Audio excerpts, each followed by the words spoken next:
of the 5 questions. This is what you do every time you open this mind. We have to remind yourself of the 5 questions. Otherwise, we won't know where we're going exactly. Connection of Sukkot and Hanukkah. Why do we learn how to do Hanukkah, so to speak, from Sukkot? Okay, that's question 1. What's the connection between these Hagim that makes them beyond the natural order? Beautiful. Why are they both 8 days? I mean, that might be an answer to the first question, but then we'll ask why are they both 8 days. Third question. Why is the menorah chesed and the mizbeach is malchut?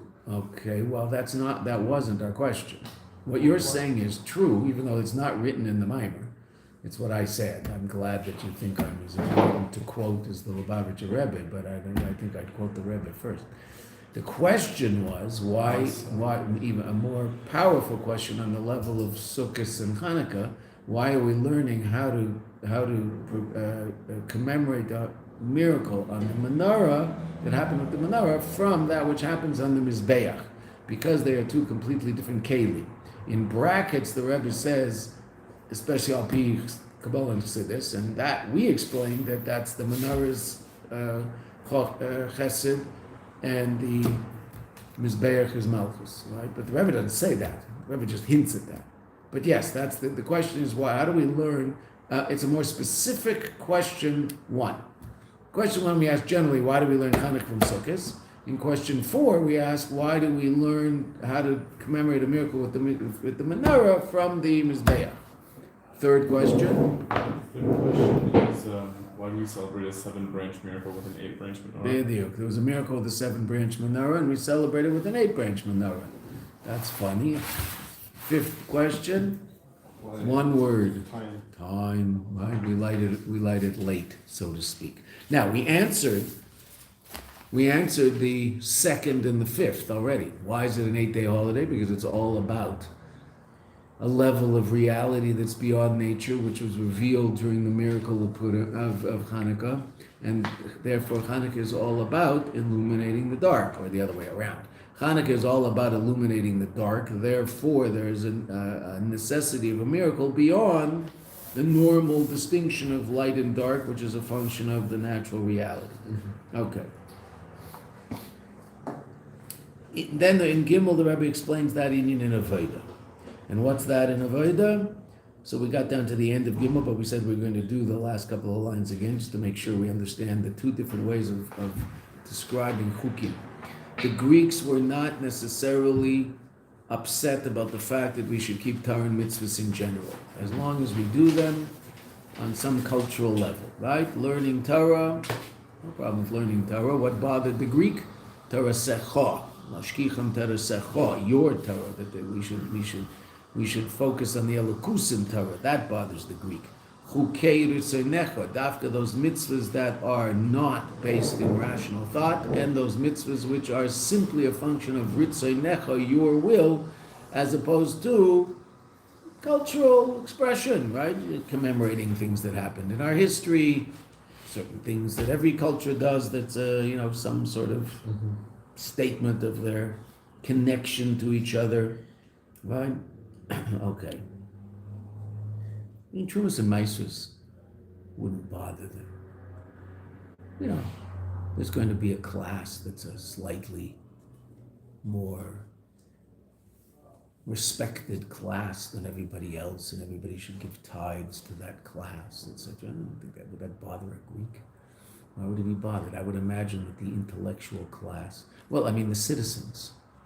Who did the citizens have to work? The citizens of Greece. Most of the people were not citizens, right? The home of democracy, right? Okay, we say that there were a few citizens around who got to vote. How were they supported?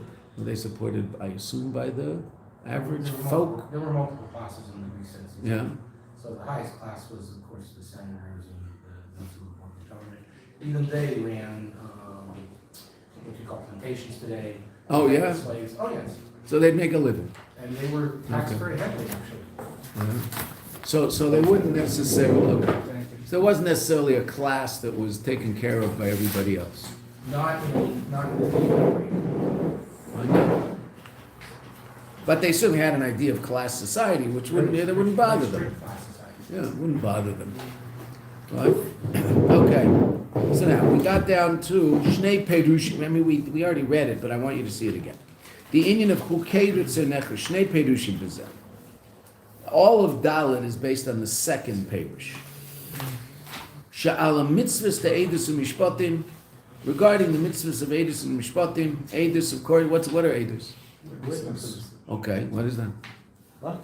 It's courts, judgments. Nope, that's Mishpatim.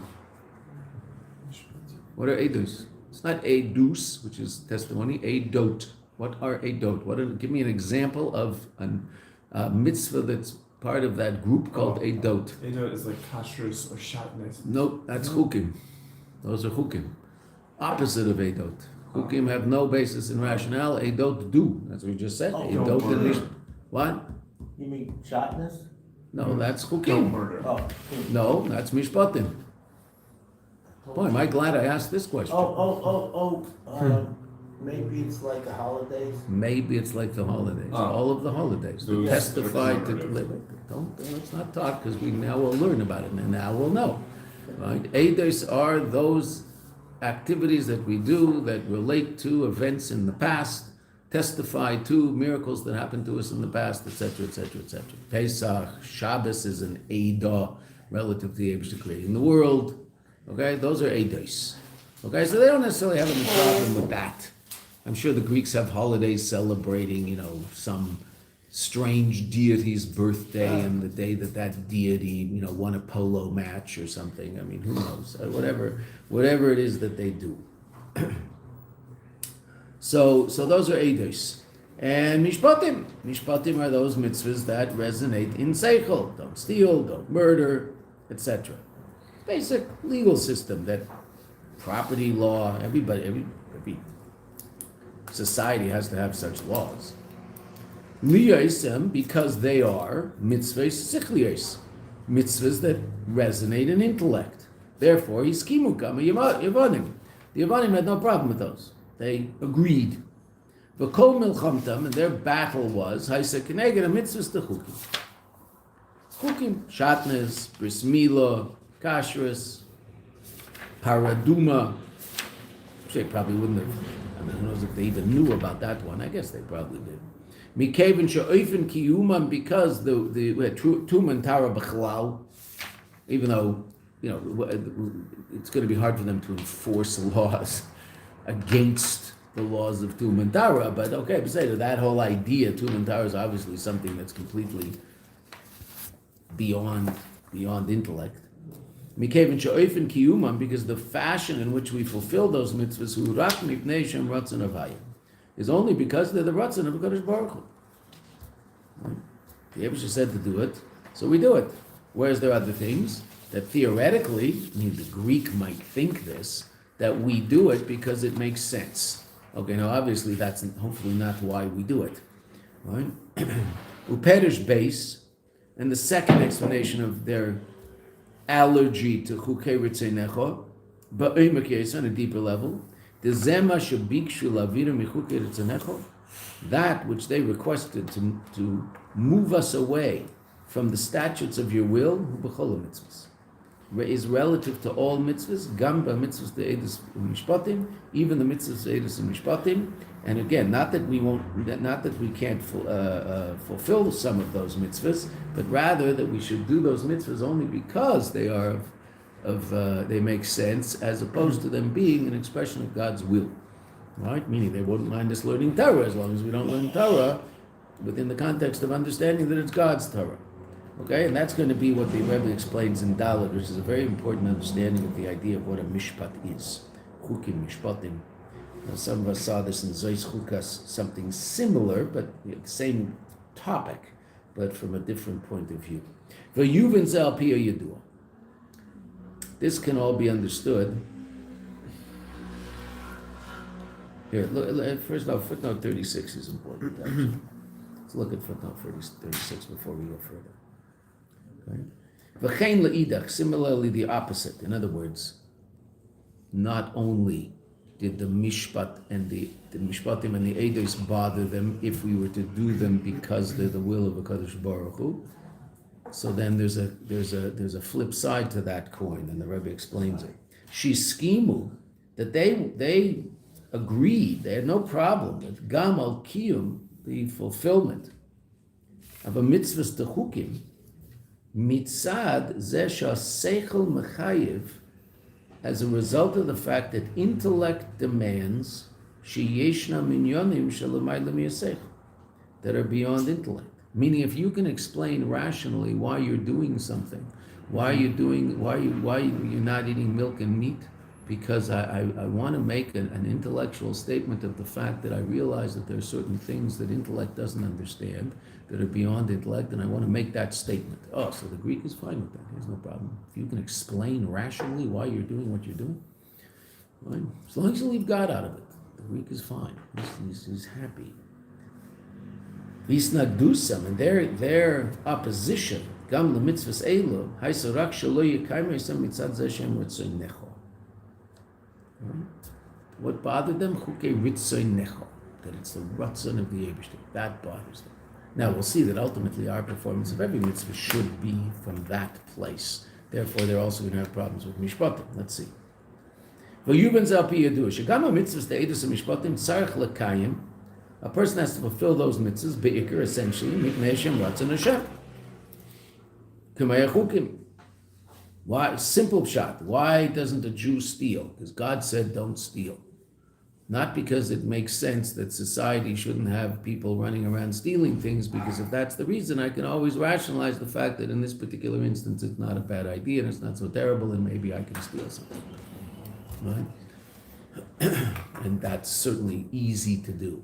And there have been all sorts of societies with laws against murder that have somehow rationalized trying to wipe out whole sections of that population, and they don't call it murder. These people don't deserve to live, and so it's not called murder. Right? Killing a dog is not called murder.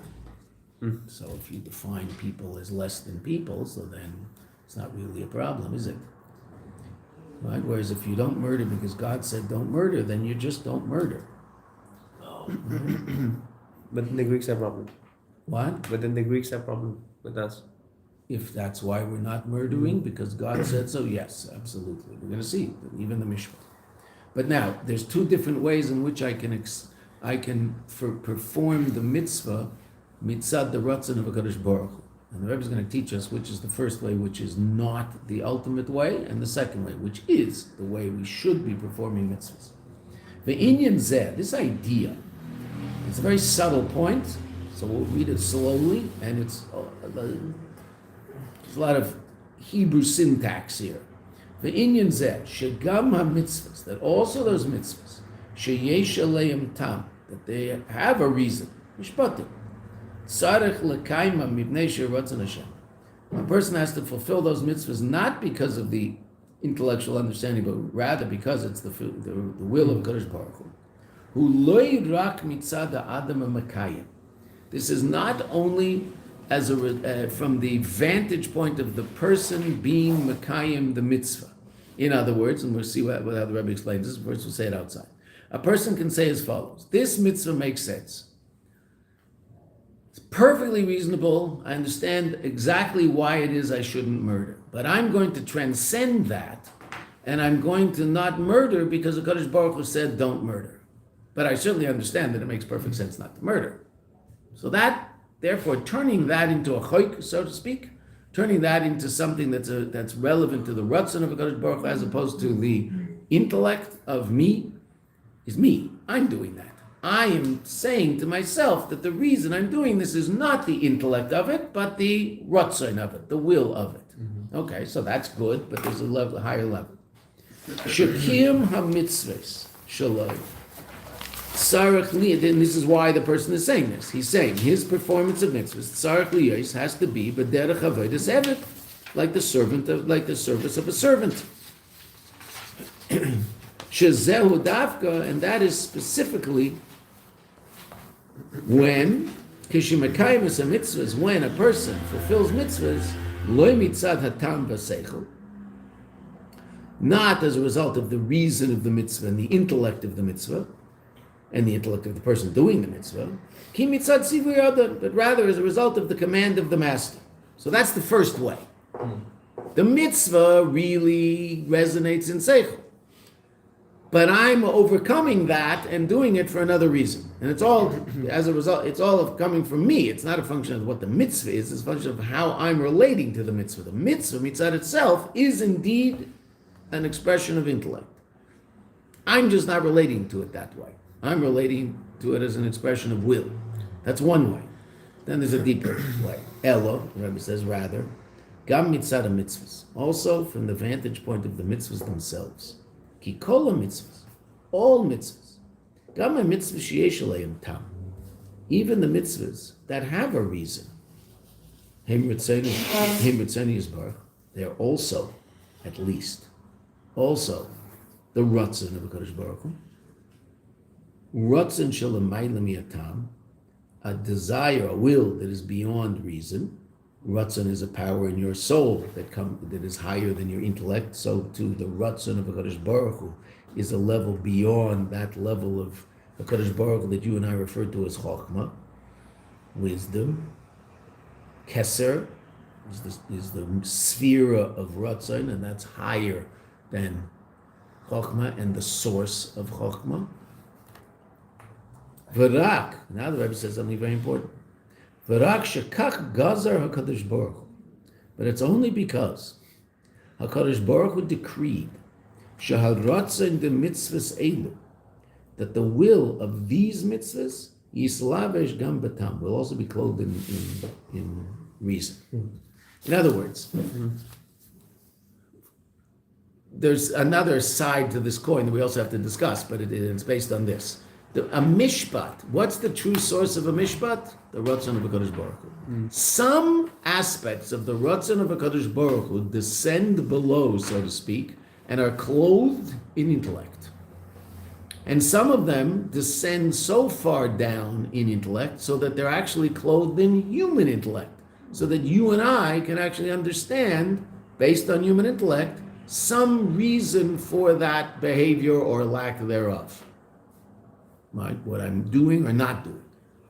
Right? Okay. Now, that means that the Ratzon of HaKadosh Baruch Hu has to descend a very, very long way to be clothed, so to speak, in human intellect.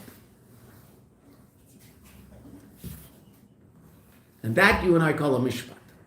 Now, what about a chayk? So even a chayk is also clothed in intellect. Just the Eibishter's intellect, not ours.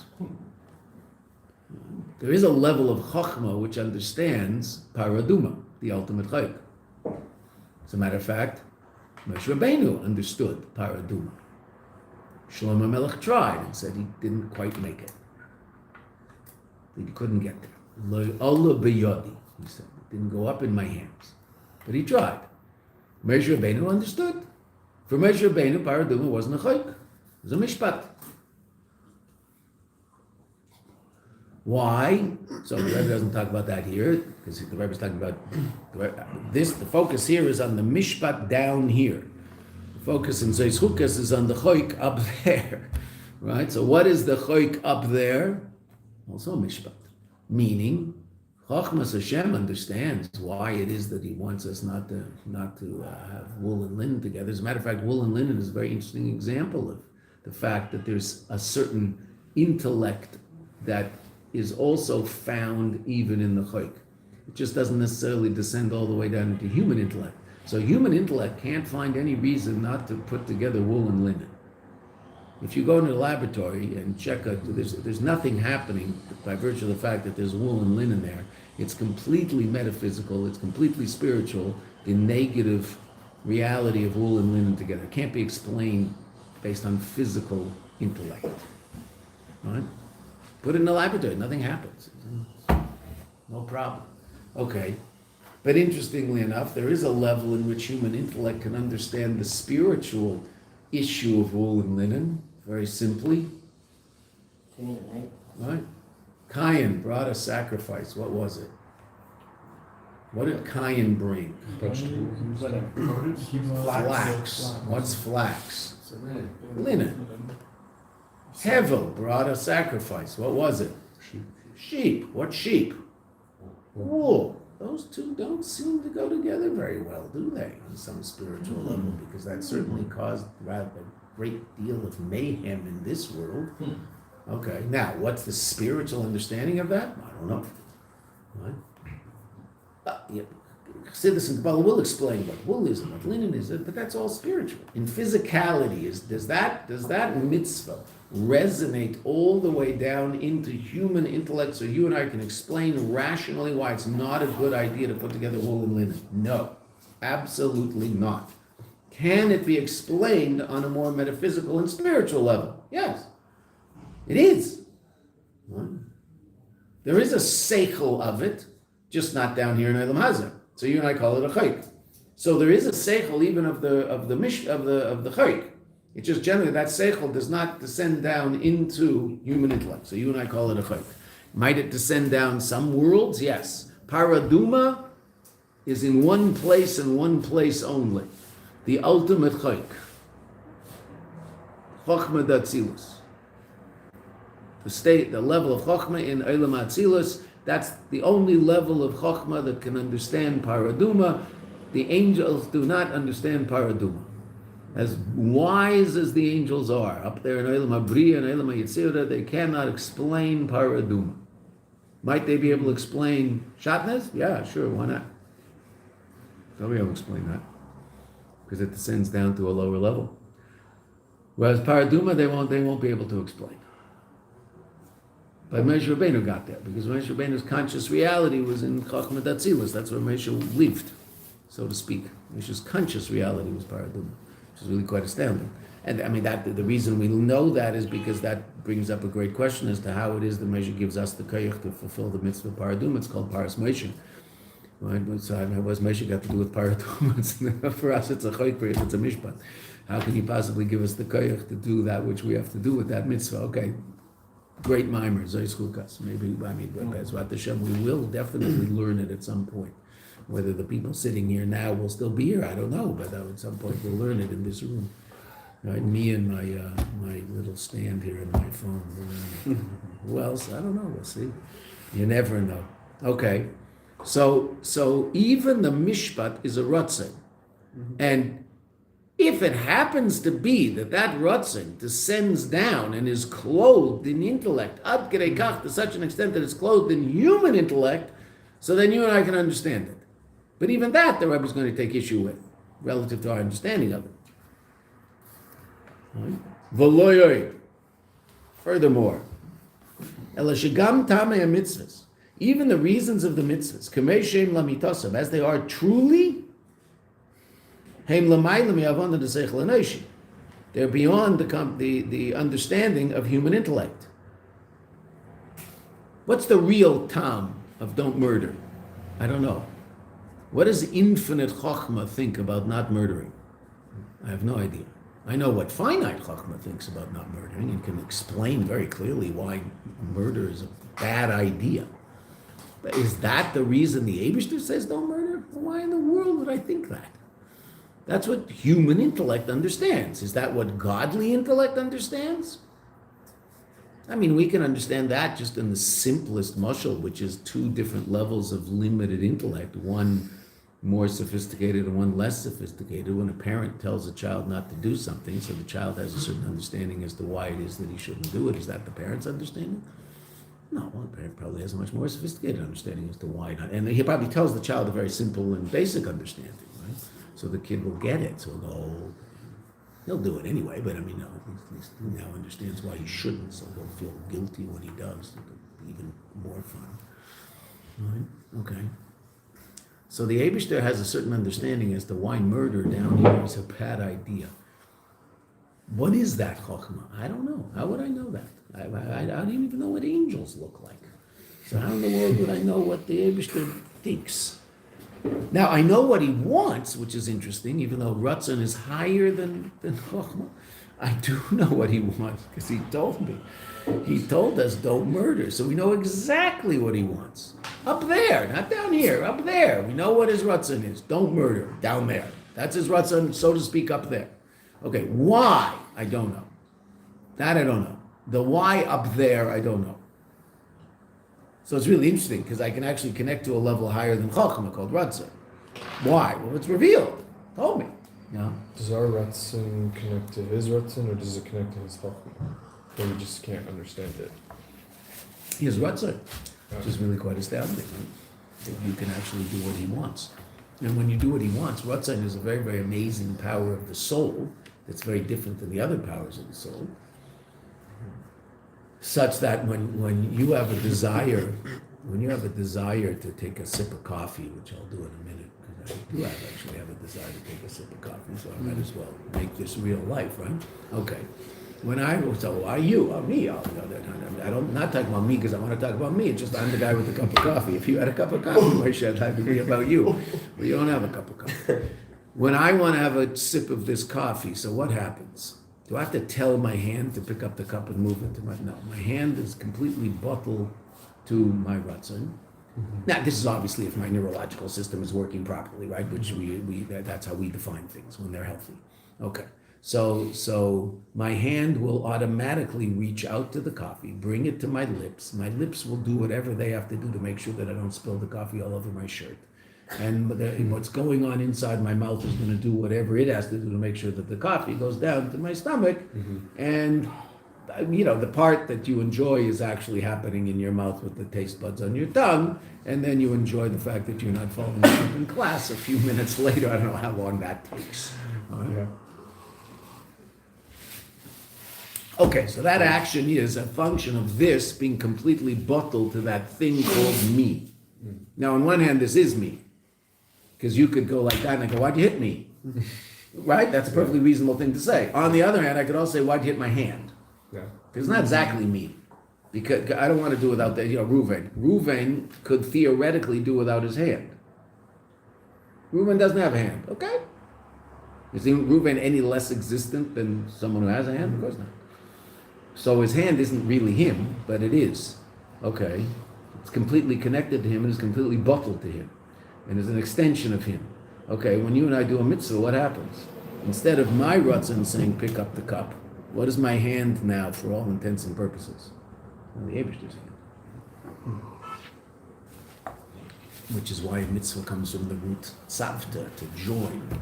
You become an extension of the Eibishter, just like your hand is an extension of you. Instead of becoming an extension of our finite Ratzon, which is the idea of drinking a cup of coffee, you become an extension of the Eibishter's beyond infinite Ratzon by virtue of the fact that you're putting on tefillin, which is really just an amazing thing to be able to do. That's what a mitzvah is. That's why mitzvah is miloshen tzavta, chibur. A tsevet is a crew. Connects us to the Eibishter. We become bottled to him. That's the bittul of a mitzvah.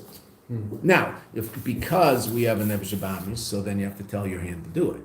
You're going to have to tell your hand go. You don't have to tell your hand to reach into the bag and take out the tefillin. It's going to do that, but you have to get to the point where that becomes your Ratzon, and so that might take some time. But interesting enough, once that becomes your Ratzon, so then your Ratzon is just a vehicle for the expression of Kodesh Baruch Hu's Ratzon, because you do want to put on tefillin. And you're going to go downstairs and take out your tefillin and put your hand in there and take it out of the box and wrap it. You're going to do all those things without telling any part of you to be involved. Just as naturally as drinking a cup of coffee.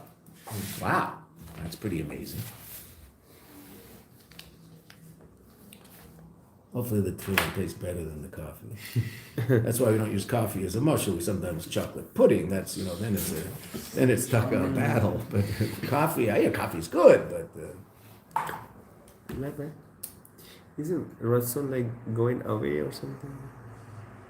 What's in his will? It's what you want. Like It's transcendent. It's not part of conscious you. It's super conscious you or subconscious you. Right? Okay. So that's why you can't control it immediately. I can't control what I want. I don't have to act on it. I don't have to think it, say it, or do it because that's conscious me. But I can't not, tell the cigarette smoker not to want a cigarette. That's a ridiculous thing to say. He's over the addiction. It's no longer a physical addiction. It's now an emotional attachment. Okay. Tell him not to want a cigarette after dinner. That's a ridiculous thing to say. Of course he wants a cigarette. Tell him not to smoke a cigarette. All that. It's not a problem. You can not smoke a cigarette. And interesting enough, over time, if he doesn't smoke that cigarette for long enough, what's going to change? His Ratzon will change. Sooner or later, he's not going to want the cigarette. And sooner or later, he'll actually find it as smelly and disgusting as the rest of us. Yeah. Right? The cigarette smoker will walk by him and it'll be like an ashtray just walk by him and go, oh, did I used to smell that way? They don't smell because the cigarettes wipe out the taste buds and the smell. I mean, my father was a big campaigner against cigarettes for years and years. And he was also an agrarious soul. Is there another G in there? No, Egregious? Gregarious. There was, I knew there was another G in there. A gregarious soul. He would talk to anybody at any time on the street. So he and my mother were somewhere in Mexico, and they were walking up a flight of stairs with the person who owned the place, and the person was about 50 pounds overweight and smoked cigarettes. So the person got to the top, he was huffing and puffing away, and my father told him, took out a $10 bill. It wasn't for the money, right? This guy had money also. He took out a $10 bill and he ripped it in half. And he gave it to him. He said, when you quit smoking, I'll send you the other half. So the guy said, so he looked at him. He barely knew him, right? What's that about? So he said, well, you're killing yourself. Listen, look at you. You're 38 years old. You can't walk up a flight of stairs. I mean, what are you, crazy? So stop smoking cigarettes. The weight we'll worry about later. Just stop smoking cigarettes. It's killing you. So, fine. So sure enough, he did. This guy stopped smoking cigarettes and wrote my father a letter. In those days, that's how you communicated. Wrote my father a letter. And he sent him the other half of the $10 bill. Right? And what did the guy write in the letter? It was so interesting. This is why I remember the story. He wrote in the letter, you've given me the greatest gift in life. Wow. Not only am I feeling better, I can now taste my wife's food. She is an unbelievable cook. I never knew just how tasty. Now she's Mexican, right? It's probably really good. Right? He never knew how good his wife's food was because he never tasted it because he had, COVID. Right? Self-inflicted COVID by smoking cigarettes. Right? So that was a story my father told us, countless times. It's an amazing story. That was his response. Tasting the food. Right? Okay. So we have to stop metaphysical smoking and we'll be able to taste the beauty of the Eibishter. Right? So David HaMelech says, right? Taste and seize. The Eibishter is good. The Eibishter tastes good. Okay, so the true reason for the mitzvah is beyond human intellect also. The amitis tamei ha-mitzvahs hem kamei shem b'chochmos yizbar. The true reason of the mitzvah is as it is in the wisdom of HaKadosh Baruch Hu. Umikeven shegam chochmos yizbarach, and since also the chochmah of HaKadosh Baruch Hu Ein Sof is unlimited, Ubefrat, and particularly, the Rebbe says, parenthetically, and this is, of course, Maimarim Shleimim explaining the unity of God, right? Shehu Yisbarach L'Chochmasei Echad, that God and His wisdom are one, right? And very simply, when you say Hashem Echad, so there's different kavanas that you have when you say that. The simplest kavanah is what's written in Shulchan Aruch, that the Daled is the four corners of the world, and the Ches is the world, and the 7 levels of Shemayim are all bottled to Echad, one, the Eibishter. Okay, that's the simple pshat that Shulchan Aruch says you should think about when you sing Echad in Shema Yisrael. But there's also deeper understandings of Hashem's unity, that when you say Hashem is one, what does that mean? That you and I are composite beings made up of all sorts of different stuff. That is all, it acts together in incredible harmony. And the physical aspects of us, and the emotional aspects of us, and the intellectual aspects of us, and our creativity and our imagination, etc. It's all of that is part of one person, but that one person is made up of billions and billions and billions of little things, all held together by saran wrap called skin. Like blob all over the place without this saran wrap holding us in. Okay. So we're not one, and how do you know we're not one? Well, because we said earlier, theoretically, if chas v'shalom, a person lost a certain piece of themselves, that does not mean they exist any less, right? We're about to encounter a Gemara in Ksuvas that's rather gruesome because it's talking about Tuma, and whether or not mounds of earth can be considered. Do we worry about the fact that there might be people buried under mounds of earth? And a lot of it has to do with whether or not there's anybody who remembers whether or not that would happen. That's why the sugya comes up, because we're talking about remembering certain things in terms of testimony in court. So at one point the Gemara it doesn't understand why it is that near a city any mound of earth would be considered a place where maybe someone was buried, because there's a cemetery down the block. And everybody goes to the cemetery to go bury people. Why would I think they're buried here? So the answer is that perhaps women who gave birth to a stillborn baby buried their baby there because they were embarrassed to go to the... And the second, and I guess this happened, right? The second option that the Gemara gives is people whose limbs fall off because of certain diseases. I guess, leprosy, etc. So limbs would fall off and they'd bury their limb. They wouldn't go, they'd be embarrassed, so they'd bury the limb that fell off outside of the city, so then it would be tummy. Right? And you couldn't encounter, if a Kohen went there, you'd have to avoid that place, etc., etc. So that's the question that one of the answers the Gemara gives as to why it is we might have to worry about something closer to the city, even though we're talking about a road that's on the way to a cemetery. Okay. So now that guy whose arm fell off, does he exist any less? I mean, it's not as full in existence, a full life. There's certainly missing an arm, must be difficult. Okay, that's true. But that being said, he's as alive as he was before. Kodesh Baruch Hu is one. That means that every single aspect of God's existence is one with his essence, so that you can't take anything away. He's not a composite being composed of different realities that all make up one being. It's not the way the Yeshiva works. It's impossible for us to understand that fully, because everything we experience is a function of composition. Everything. A bunch of stuff put together in different forms of this, and interesting enough, it's all basically the same stuff, just put together in slightly different forms, right? So this and this and this and this, they're all basically the same, right? It's a bunch of atoms and nucleons and protons and whatever's going on in there, banging around. Okay, fine. The Yeshiva doesn't work that way. The Yeshiva is essentially one. Okay, so that being said, that means his chokhmah is part of his basic being. So obviously I can't understand that. So why would I think I do? So the understanding that I have of don't murder is not necessarily the same as the Eibishter's.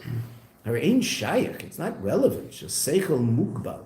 That the limited seichel, the nivroim of created things, yuchol ahasig, is able to comprehend the miti satam, the mitzvahs, the true reason of a mitzvah. Why does the Eibishter want something? I have no idea. The Eibishter has his plan, and there's times when that plan, when things fit into that plan fairly reasonably, and you and I think we understand what's going on, even of course we don't, but okay, but it seems to make sense to us. And there's times when it makes absolutely no sense to us. We can't figure it out in the least. That's when we feel somewhat troubled by it all. As it says in the fourth part of Tanya, Shetamei mitzvahs lo nizgalu, the reasons of mitzvahs were not revealed, veim lamayla mi'aseichel v'avon, and they're beyond intellect and understanding. V'gam, and also be'ezu mekaymin, borrowing the language of the Mishnah that we say every day. Be'ezu mekaymin, if there happens to be a place shenizgala, that it is revealed, v'nisparish, it is explained, ezatam hamuvan lanu l'chura, that is understood to us at first glance, meaning you would think it, perhaps it is. In a tam zeh hamuvan lanu eina tachlis tam, that which we understand is not the ultimate reason. We understand the level of understanding of this mitzvah that can resonate all the way down into and descend all the way down into human intellect. But in its source, completely different state of reality.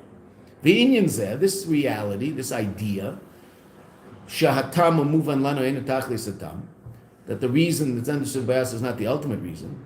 Moving come b'seichel and human intellect can understand that. That's meaning the very fact that makes sense. I mean, that makes sense in human intellect. Of course I can't understand what the Eibishter thinks. Right? And there's certain things the Eibishter can't explain to me. So I don't have the kelim to understand these things. Right? There's certain, it's interesting, because what's easier for the Abish to explain are certain aspects of his Ratzon. That he can tell me. Okay, he wants me to put on tefillin. Okay, we figured out what that means, and we put on tefillin. Okay. Why does he want to put us? I don't know. Okay, we say it. Zeicher Yitzias Mitzrayim. Yeah, okay, good. Yeah. Why this? Why not that? Which the Rebbe is also going to talk about. And even if, to the extent that we do understand something, we understand the klal, the general reality, not any of the particulars. Why specifically 4 boxes? And why those 4 parshas? Oh, because those are the 4 parshas written in the Torah. Well, why aren't there 5 parshas written in the Torah? And then there would be 5 boxes. 3 parshas written in the Torah, and there'll be 3. But no, because there have to be 4. Well, why? I don't know why there have to be 4, but there's 4. And why do they have to be together in one part of the tefillin and separate in another part of the tefillin? I don't know. Okay. All the pratim are just because that's the way it is. Those psukim as opposed to other psukim, those are the only psukim that talk about the Yitzias Mitzrayim in the Torah? No, there's other psukim that talk about Yitzias. Why dafka these? Right? Why in this order? There's a machlokes, of course, what the order is. Rashi, Rabbeinu Tam, that's it. That's why we put on both. Right? It says in Shulchan Aruch that a person who wants to fulfill the mitzvah best should put on 2 pairs of tefillin. Rashi and Rabbeinu Tam. It's not a Chassidish thing. Shulchan Aruch. Right? Why everybody doesn't do it? Basically, the literature world doesn't do it. Sfardim do and Chassidim do. The literature basically don't because of the Gra. The Vilna Gaon said that since there are so many different permutations of how tefillin should be written, for a person to fulfill all of them, you have to put on something like 60 pairs of tefillin. So we just put on Rashi and we suffice with Rashi. That's the position of the Vilna Gaon, and that's how the literature world works.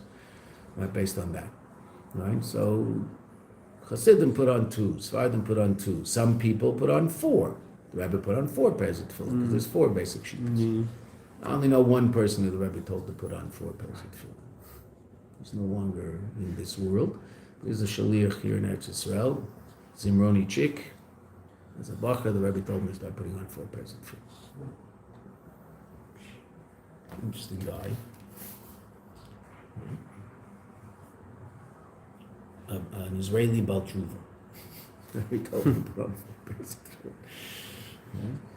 But that's where the Rebbe used to disappear. It was always, I remember the first time I davened Rosh Chodesh in 770, I didn't know what was going on. Because after Kriyas Torah, so then the Rebbe disappears. The Rebbe would go back up to the office. He wouldn't come down for half an hour. So the Rebbe's putting on all the pairs of tefillin. So we put on Rabbeinu Tam, and you're ready to go in 5 minutes, 7 minutes. Take half an hour. So I didn't know what was going on. Why aren't we davening Musaf? What's going on? And it took a while to figure out. Because then the Rebbe showed up again half an hour later to daven Musaf with everybody.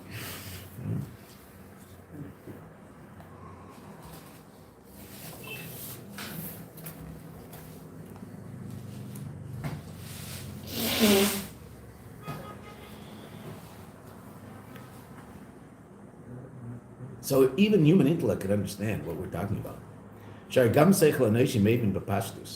Human intellect understands simply. The limited intellect it's not able to comprehend the chachma of Kadosh Baruch Hu that's beyond limitation. On the contrary, again, Rabbi using the same language. It's revealed and explained.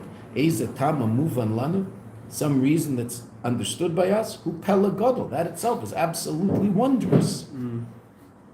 V'urak chesed Hashem, and that is simply the chesed of HaKadosh Baruch Hu.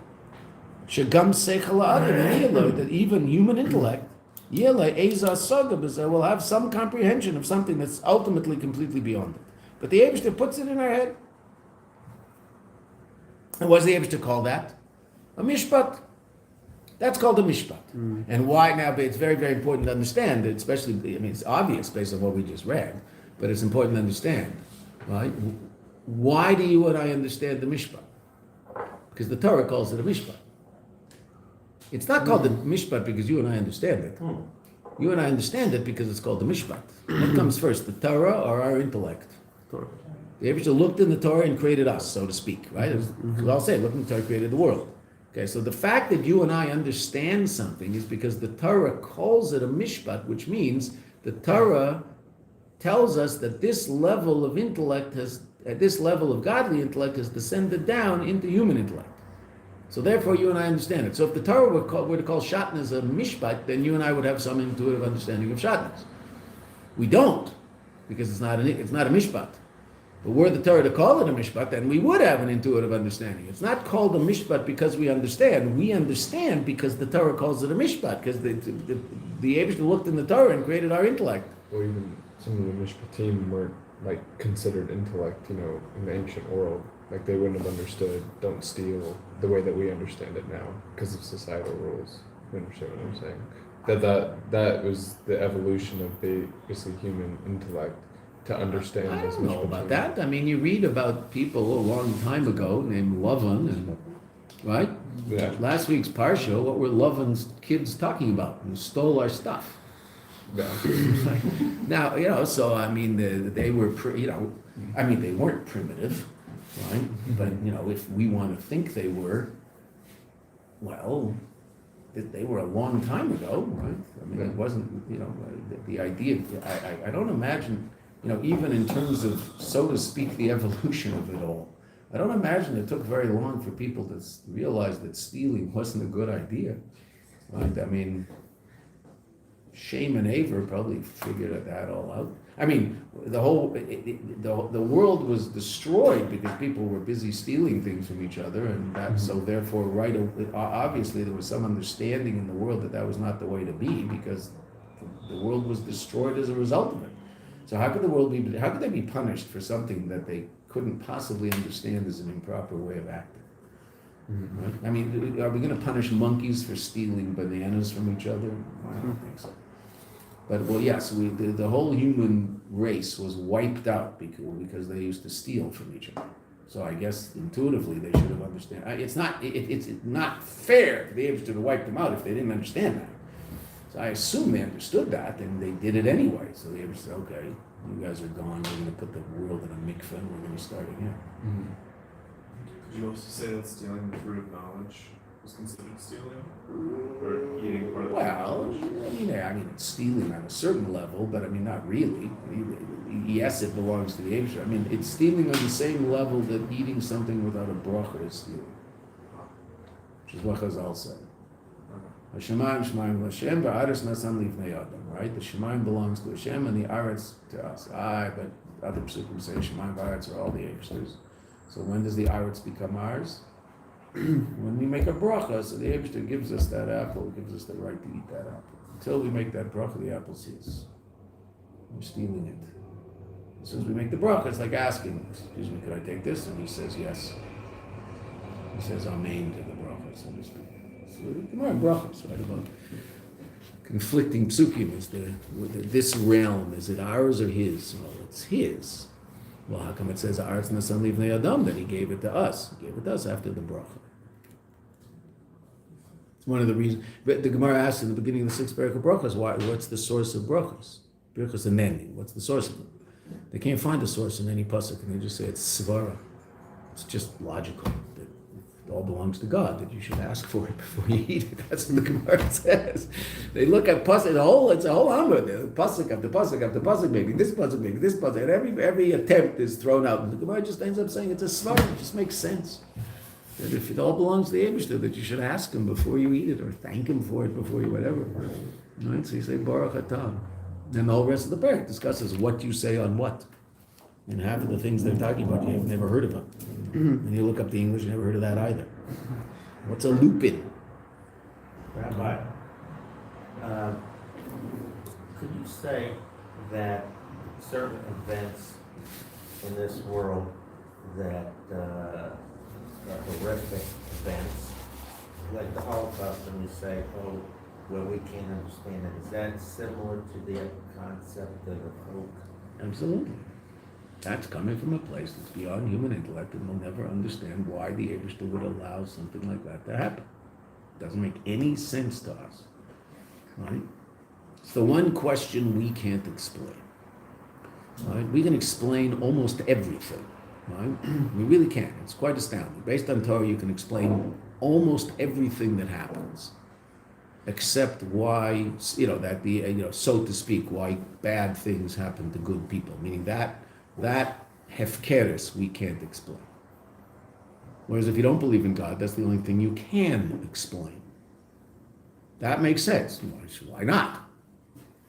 There's no meaning to it all, so why shouldn't people, why not? What's the problem? Why shouldn't people decide to kill each other? Not that it's a good idea, but why? I don't have any philosophical problem with it. Right? I can't explain where the world came from, which we can, but I certainly have no issue with that. Mm-hmm. I'm not in favor of it. I just don't have any philosophical problem with it. People can do bad things. What's the big deal? Mm-hmm. And sometimes the bad guys win, and sometimes the bad guys lose. Sometimes the bad guys win and the bad guys lose at the same time, which seems to happen up north of us just recently. Who are the good guys and who are the bad guys? Hard to tell. Right? Okay. I've lived in this country for 50 years, and the Assads have been in charge of Syria for the whole time. Well, it's not anymore.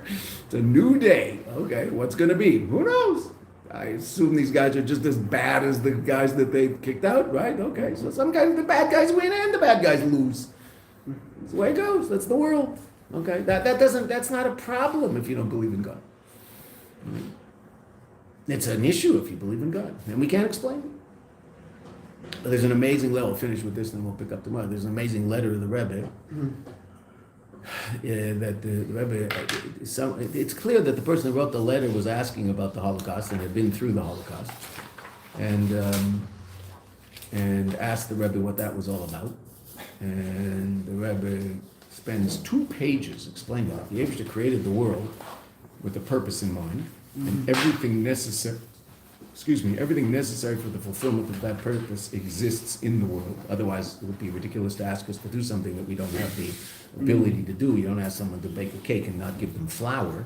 So obviously, whatever is necessary to bring about the dir b'tachtenim, the dwelling place in the lower realms that the Kadosh Baruch Hu wants, so everything that is necessary for that exists in the world. And the Rebbe explains that for 2 pages. Then the Rebbe says to this gentleman that the answer to your question does not exist in the world, and therefore is unnecessary for the fulfillment of the purpose of creation. Because were it necessary to be able to answer that question to bring Mashiach, then we would have the answer to that question in the world, but it's not in the world. And therefore it's not necessary. And then the Rebbe signs the letter. Then the Rebbe says, if this sounds somewhat cold and intellectual and unfeeling, I too lost family members, and the Rebbe then lists all the family members that the Rebbe lost in the war. So don't think that this isn't personal. This is just as personal for me as it is for you. But this is how you relate to it. And for us Lubavitchers, now, 30 years of somewhat concealment, if we had to see the Rebbe with our physical eyes in order to bring Mashiach, we would. Evidently, we can do it without seeing the Rebbe with our physical eyes. If you don't think that's possible, you're wrong. You're disagreeing with God. Because we don't see the Rebbe with our physical eyes. And we can still bring Mashiach. Mm-hmm. So just get it together, suck it up, and do it. Right? That's just the way it is. Right? Is it more fun this way? It's not as much fun this way. It was a lot more fun when you could walk into 7-7 and the Rebbe would bring, and that was fun. That was amazing. That was incredible. It was obviously more than fun, but it was a lot of fun too. Right? Okay. Say there. Asma. No. What are you gonna do? Sit there and rip your clothes all day and put ashes on your head? Or are you gonna get it together? Bring Mashiach. Amazing story of Rabbi Kunin. Maybe I talked about it recently. Maybe it was here. I don't remember. Rabbi Kunin came back from New York after Gimel Tammuz, went into his office with his son Levi. He was just happened to be with Levi, and started to cry. Back in his office after okay, now what? Stopped crying. Told his son, "Come with me." They got in a car. They drove to Malibu, California, which is 20-minute drive. They're on the coast, right? Chabad house in L.A. The main Chabad house in L.A., the 770 that was built in L.A., is on the western side of L.A. It's 10 minutes from the beach. So they drove up the coast a little to Malibu, And they got out of the car. Rabbi Kaplan gave his son a $20 bill. So this is the first donation to Chabad of Malibu. There's going to be a minyan for Shabbos here this Shabbos, and you're opening a Chabad house here. That's the response. That was his response to Gimel Tammuz. Rabbi doesn't want me to stop. He wants me to go further. Okay, so we have to open a new Chabad house. So they open. So how do they make a minyan? So they brought Pachim from the Yeshiva to go to Malibu. And that's what happened for a while. Until now, it's a flourishing Chabad house, big, huge Chabad house. I mean, a lot of rich people in Malibu. So once they got some people involved, so then they could afford to, run themselves from the donations in Malibu, etc., etc., etc. So now there's Chabad of Malibu. That's how you do it, right? We're gonna sit here and moan. Moaning doesn't get us anywhere.